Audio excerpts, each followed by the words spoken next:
All right, what's good, YouTube? This is Boxingwave. Just gonna do a quick recap of the Conor Benn, Chris Eubank Jr. rematch. All right, Conor Benn beats him by unanimous decision. Why decision? I'm sorry, not stopping, but dropping Chris Eubank twice in the 12th round. I only scored one round for Chris Eubank Jr. I thought the fourth round was a close round as well. But officially, I only gave Chris Eubank Jr. the first round. I think it was a dominant performance. I know people are gonna say Chris Eubank was drained and all these things, and that's fine. But it's more about what Connor was doing in there in the ring. All right, he was different. He was level changing. He was jabbing.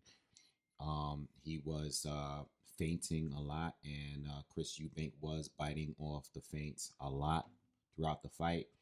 He just couldn't get the timing down for Conor Benn. Conor Benn boxed better. Conor Benn was stronger. Conor Benn was just more accurate. He was more durable. He was just better in every area. He was quicker. He was more powerful, more effective. He was better than Chris Eubank Jr. in every category in this fight. We also got to remember before we go into say that he was drained, Conor Benn was relentless to the body. Okay, he stabbed him. He threw right hand to the body all night long, and Chris Eubank Jr. did not have any kind of defense for it. He didn't. So even if Chris Eubank wasn't at his best tonight, okay, even if he wasn't as durable as he was in the first fight, even if Conor Benn took something out of him in the first fight, Conor Benn was still better in this fight than he was in the first fight. And not just based off just pure strength. He was actually outboxing him. Okay? This was the best version of Conor Benn I saw. Yes, he's still explosive, he's fast, powerful, but it was about putting the punches together. His 1-2 was on point. His body attacks were on point. His strength, even when they were tying up, he was just better in every area. You know, defensively, the head movement, all of that stuff was on point. Okay, Chris just couldn't figure him out. Chris's jab, which has always been his best weapon, wasn't really there in this fight. Um, you could see as early in the first two rounds, that Chris Eubank didn't have an answer for the feints. He was biting off the feints. You can literally watch it.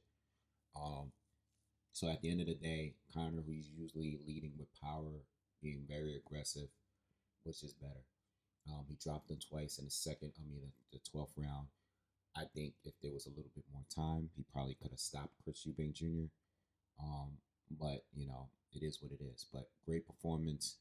Um, one thing, not shocked that Conor Benn winning the fight, but it's about the fact that he was able to outbox him for 12 rounds.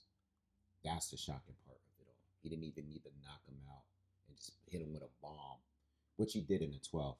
He actually thoroughly outboxed him, and he was winning the 12th round even before the knockdown.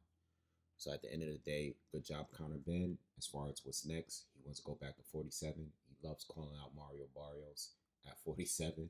He called out Rolly. He called out Ryan Garcia. He called out Devin Haney as well. But he always starts with Ryan. Mario Barrios. All right. Um, can he make 47? I don't think so. I would rather him go to 54, fight Virgil Ortiz, fight Boots Ennis, fight Xander Zayas. One of those guys did. But he's adamant that he's going back down to 47. So it is what it is. If he can still make the weight, we'll see. But maybe he'll have a fight first at 47. If he does go to 47, maybe he should have a fight that's a tune-up first before going straight at one of the top guys at 47. But when you think about it, Mario Barrios is basically a tune-up. So even though that's a title fight, you might as well, if you get the opportunity to fight Barrios first, might as well fight with him, get a title, and then fight one of the other champions, maybe the winner of Brian Norman and Devin Haney, Ryan Garcia, whatever. I don't know. Anyway, let me know what you're gonna do. Oh, that's right. Ryan Garcia is supposed to be fighting Mario Barrios first. Like, everybody's chasing Mario Barrios because they're looking at it as a free belt, which is crazy. But anyway, that's all I really got to say for Eubank Jr. You know, he didn't really give an answer as far as you know what's next, trilogy, whatever, whatever. But like I said, Eubank Jr. would probably have to agree to their terms again in this situation because they're going to want him down at 160. They're not going to give over any advantages when it comes to the weight. You did their weight at 160 twice. Now that Conor has won and clearly won, they're not going to agree to that. But Conor said he's done with the like he's done with this rivalry. He's done. So he wants to go on and do other things, but I'm sure if the money's offered.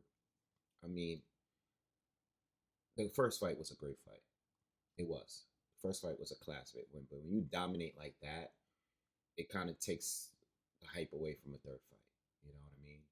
You know, unless this fight is going to be at 168, I wouldn't even entertain wanting to see that fight. You know, just because not that I think that Chris Eubank has a better chance there, but solely because you got outboxed, bro.